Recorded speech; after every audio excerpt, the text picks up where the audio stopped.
First things first, we gotta lay down the terrain, and then we gotta model some gravestones, which is real easy by the way. They're all very square, so you could use a cube to extrude and bevel. And had this not been for a YouTube thumbnail project, I would probably sculpt these stones, and by doing that, you can really destroy those edges and really wear it down. I finished one gravestone and then I made a copy of it. With this copy, I'm just gonna deform it a little bit so it doesn't look like a straight up copy, even though it's a straight up copy. And as I was working on this, I realized, hey, how can I make this a lot harder on myself? And I thought, hey, I'll just make a grave crypt. So I started working on that. And I couldn't have done it without reference. So if you're gonna model something, get reference. Could always do this on the fly, with your mind. But most of the time, it's not gonna look good, so stick with that reference. Also, if you're modeling something basic like this, you should also probably work in symmetry. The symmetry modifier. Yeah, I wish I did that, and there's a bunch of things I wish I did different. And one thing is, I wish I had more reference photos, because I only used one, and that's a no-no. And when you make structures like these, it's only natural to put a doorway or windows on it. Usually, you would want to do this without using Boolean modifiers, because it will ruin your topology, just gives you useless geometry. But, this is a thumbnail. I can do this, right? That's a free pass. But if you're, you want to be serious about modeling, don't use Booleans. Not good, not good. And now I have my structure ready. And what I'm gonna do now is I'm going to deform it, wear it down. So I'm just gonna pull it down, just make it uneven, break whatever straight lines there are, just really age it up. You don't want it to be too clean, too perfect looking. Just pull on it a little bit, twist it, bend it. It's all asymmetrical. You know who else loves this technique? Tim Burton. That's right. Have you ever seen a Tim Burton set? It's all twisted and janky and squashed.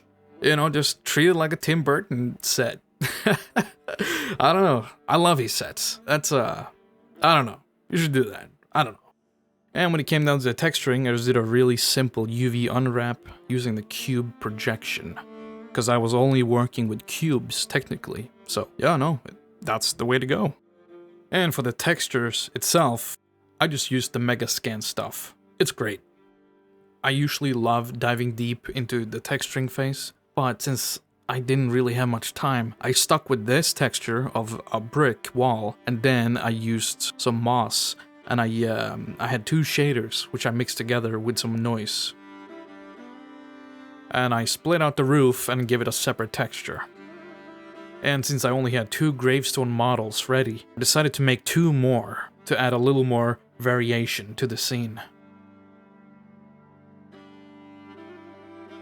Now, I could have gone and hand-placed all these models all around this area, but I decided to use a particle system to just scatter some graves around. I wasn't really satisfied with the particle settings I did, so I decided to actually do hand-place some graves around the area. And then there was time for the foliage, which is, of course, grass and then flowers. These were all scattered with a particle system as well. And you can find all of these assets at the Megascans library. When I do the foliage, I have a rule for myself. I never go over 2K textures, because these are foliage. You're not gonna go super up close, so just stick with 2K. Or if you can go lower, hell, just do that. The reason why is pretty obvious. You want to save VRAM, and you want your viewport to be very responsive. So, just stick with lower textures. You'll be fine. I actually don't think I used any 4K textures at all in this project. I think they're all 2K, and I don't think anyone can tell. I don't think so. And then it came to the subject of the render, the skeleton guy man. This is a fully rigged model I got off the Blender market, and then I just started posing him. I knew early on that it was gonna be a night scene, so I posed a skeleton holding something, that being a torch later on. And then I realized it was just gonna be really plain with just a skeleton walking around, so I gave him this poncho thing. And that was made by a simple cloth simulation on a plane. And when it came to the torch, that was made with a cylinder that was just stretched around and rotated. Yeah, it was really sloppy, but it worked. And then I did some really sloppy work. I modeled my little flame. It was just gonna be a placeholder because I was gonna do the fire in Photoshop. But with this placeholder flame, I could give it an emissive material and it could illuminate the skeleton and the little surrounding area. And then I just started playing around with the lighting. I added more foliage. I used some 3D scans of a forest path and I just laid it down to add a little more complexity to the ground. And then more foliage, which I added up close to the wall from the ground. And then I added the foliage on top of the 3D scan stuff that I'd placed down, just to add a little more grass on top of that. I was almost done, but the lighting needed more work, so I went right back at it. And then I felt like the foreground had a little too much light, so I made a plane and then put it in front of my spotlight just to like cover it up a little bit. And this being an outdoor scene, I needed trees. So that's what I did next. I just hand placed a bunch of trees around. That and more foliage. Then a last minute decision, I decided to add hair to this skeleton guy.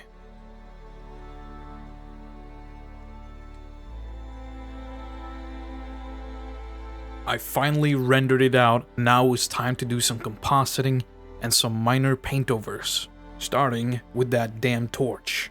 What I had made in 3D was absolute dog shit, so now it was really time to paint it out and really fix this bitch. I normally use Photoshop for compositing, but then I decided to try out painting. It started out with smaller things and then it kind of like grew from there. It's been very rewarding. Plus you get that texture of paintbrushes, which has always been really cool, to me at least. My favorite thing to do while painting is to add foliage or to paint in bevels on 3D renders, or to add dirt to a surface or whatever. Oh, and painting in highlights. Painting in highlights is really satisfying. I don't know why. I wasn't really happy with the robe that I made in Blender, so I really tried to like fix it by painting in more holes and give it more tear. And it turned out really cool. I was really happy with how that came together.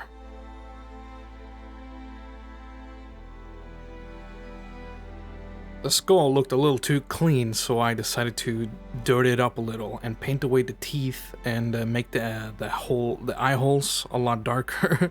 The eye holes? Yeah. And I just added some more hair. And right now the hair was looking really pink for some reason, so I also changed that. Now, this video is getting pretty lengthy, so I also have cut away a lot of stuff. Just for runtime's sake, and I don't think anyone really wants to spend too much time here with me. And Skeletor here looked a little lonely, so I added a little side companion. I was really struggling with this path here, so I took an image and I tried to like paint it in and blend it together as a last effort thing. And of course I added some haze, fog.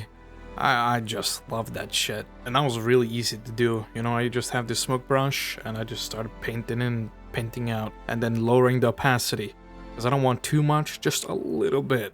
And then some subtle glow from that torch, and then some tiny little bugs or mosquitoes. I don't think it mattered too much because you can't really see it, but it helps with the atmosphere. So there's that. And now we're at the end where we do color correction. And yeah, that was it. That was how I made this thumbnail for Let's Read. It was a lengthy one. If you made it this far, let me know what you thought. If you want to see more or anything really, just let me know and I'll look into it. This video was actually a lot longer, so I had to cut a lot of footage, but I'm sure you can appreciate that. Thank you so much. I will see you around.